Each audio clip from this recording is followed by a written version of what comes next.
Que nous réserve l'économie et les marchés financiers en 2021? Pour savoir où on s'en va, c'est important de savoir d'où on s'en vient. Et permettez-moi de commencer avec une petite récapitulation de ce que les marchés ont offert en 2020. Bon, alors, voyez à ma droite, les marchés, avec le point bleu, c'est le point de contraction maximum. Ça s'est produit aux alentours du 23 mars. On a vu que les actions américaines ont chuté entre 30 et 40 %. Même chose au Canada. Et on a vu même des replis plus importants avec les commodités. Les commodités, bien, ça concerne bien sûr les ressources naturelles, les métaux au Canada, que ce soit le nickel, le cuivre, l'aluminium. Bien sûr, tout ce qu'on a besoin pour faire des produits finis, bien, la demande a chuté dramatiquement au fur et à mesure qu'on confinait et qu'on avait des restrictions sur les frontières à l'échelle internationale. Toutes catégories confondues, les marchés américains ont réussi à remonter. Partant de moins 32, moins 33 %, bien, la bourse américaine, que ce soit toutes les capitalisations, ça a fini à peu près à plus 15,5. Le Canadien, 2,8. C'est assez modeste, on doit l'avouer, c'est pas très fort, mais il faut comprendre qu'au Canada, l'indice SP/TSX est dominé par 3 secteurs. Les services financiers avec les banques, les assurances, compagnies d'investissement. Vous avez les commodités, ressources naturelles et aussi l'énergie avec les pétrolières et les gazières. Et d'ailleurs, on le voit dans le bas, moins 21, moins 22 % en ce qui concerne les titres énergétiques. Ben, c'est le pétrole, hein, le baril de pétrole. L'anomalie au niveau de 2020, en fait, c'est la continuité de ce qui s'était passé à la fin 2019, c'est-à-dire une poussée formidable des FANG, Facebook, Amazon, Apple, Netflix, Google, Microsoft. Si on regarde depuis 2012 à aujourd'hui, la croissance a été de 503 %. Assez phénoménal, merci. Et d'ailleurs, sur le SP500, ça a représenté une poussée de tout l'indice de 110 %. Si on enlève les principaux titres dont on vient de mentionner, on s'aperçoit que le SP500, dans la même période, a connu une croissance uniquement de 71 %. Donc, près de 40 % de la poussée de l'indice a été reliée aux grandes sociétés technologiques. Et évidemment, il y a eu des surprises là-dedans. Il y a eu des gains formidables. Alors, dans la technologie, il ne faut pas confondre, hein, Tesla, c'est vraiment une entreprise technologique qui fait des voitures et qui sont quand même des voitures très avancées. Bien, le titre de Tesla, presque 800 % sur un an. En 2020, 745 % la hausse du titre. Le pharmaceutique a été béni des dieux. Il faut dire que Novavax, avec 2700 % de croissance, Novavax est une compagnie avec le programme Warp Speed, décrété par l'ancien président américain Donald Trump. Alors, Novavax a bénéficié de 1,6 milliard de dollars en subventions pour participer à la course au vaccin. Celui de Novavax, qui est un peu ironique, c'est qu'il n'est pas prêt, son vaccin, mais le titre quand même en a bénéficié puisque c'était assorti d'une commande ferme de 100 millions de doses pour le territoire américain.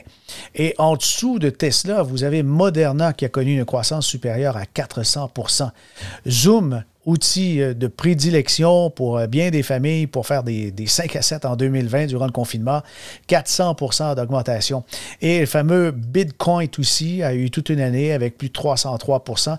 Les IPO, que ce soit les offres initiales, les entrées en bourse, entre autres de DoorDash, ça a très bien fonctionné l'année dernière.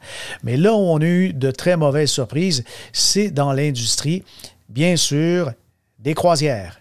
Carnival Corporation, moins 57 %. En général, les titres d'énergie, de pétrole, d'énergie fossile, ça a été difficile, moins 30, moins 40 %. Et Air Canada est aussi dans les titres ayant connu une année désastreuse avec moins 53 %. Maintenant, qu'est-ce que l'année 2021 nous réserve? Voici un consensus des analystes et c'est assez rigolo comment ça a été présenté. C'est comme une carte de bingo, ma foi. Et vous avez les points verts qui sont en fait des avis positifs de différents analystes de marché. Et on voit qu'il y en a beaucoup dans la case du haut. La case du haut, celle-ci, concerne le développement durable et toutes les solutions d'investissement ESG.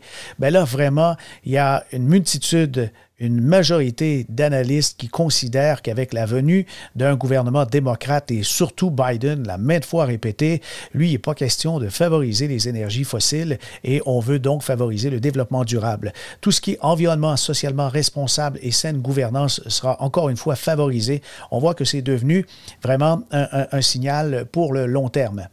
Les marchés émergents avec la Chine. La Chine devrait donc être un chef de file pour le retour à la croissance en 2021 dans l'activité économique. Marché émergent, ça comprend aussi, bien sûr, le Brésil, ça comprend l'Indonésie, le Vietnam, ça comprend aussi la Turquie, des pays de l'Europe de l'Est, le nord de l'Afrique. On voit que tout le marché émergent devrait être en effervescence. Et d'ailleurs, à la fin 2020, on voyait de très, très bons rendements produits par les marchés émergents. Le PIB mondial, il y a un consortium qui s'attend au niveau des économistes mondiaux à avoir entre 5 et 6 % comme PIB mondial.